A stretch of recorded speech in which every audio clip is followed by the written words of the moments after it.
Mwenyekiti wa Tume Huru ya Taifa ya Uchaguzi INEC, Jaji wa Mahakama ya Rufaa, Mheshimiwa Jacobus Mwambegele amesema zoezi la upigaji kura wa uchaguzi mdogo wa mbunge katika jimbo la Fuoni mkoa wa Mjini Magharibi, Unguja Zanzibar, pamoja na jimbo la Siha mkoani Kilimanjaro, Tanzania bara limefanyika kwa utulivu na ufanisi. Jaji Mwambegele ametoa kauli hiyo leo Disemba 30, 2025 baada ya kutembelea na kukagua vituo mbalimbali vya kupigia kura katika shehia za jimbo la Fuoni ambapo alijionea mwenendo wa zoezi hilo.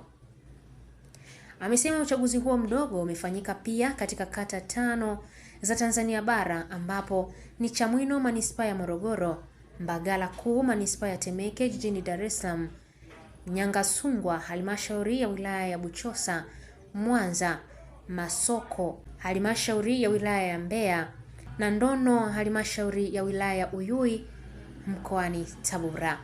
Hii ni ABT Media na mimi ni Irene Nziku. Tume Huru ya Taifa ya Uchaguzi tumepita kuangalia jinsi ambavyo zoezi hili linaendelea. Tumekwisha kutembelea tayari shehia 4 hapa jimbo la Fuoni Zanzibar. Tumekuta watu wengi, wapiga kura wengi wamejitokeza kwenda kupiga kura.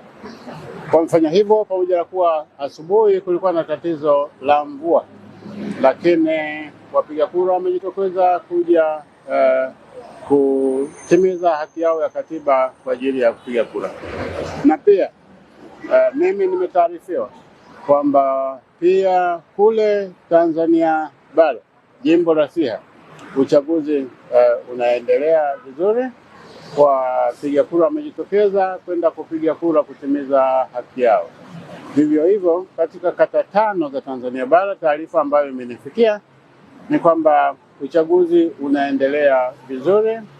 Wapiga kura wamejitokeza kwenda kupiga kura. Kwa hiyo kiujumla, uchaguzi huu unaofanyika leo tarehe 30 mwezi huu wa Disemba 25 katika majimbo mawili ya Jamhuri ya Muungano wa Tanzania na katika kata 5 za Tanzania bara unaendelea vizuri na kama ulivyopangwa. Wasihi wa Tanzania katika majimbo haya mawili, Fuoni Zanzibar, jimbo la Siha bara, wajitokeze vizuri kwenda kuchagua wabunge wao. Saa bado mwisho saa 10. Kwa hiyo tunatarajia kwamba watu watafika wengi zaidi. Tumeshuhudia pia mawakala wamejitokeza katika kuhakikisha interest za vyama vyao na wagombea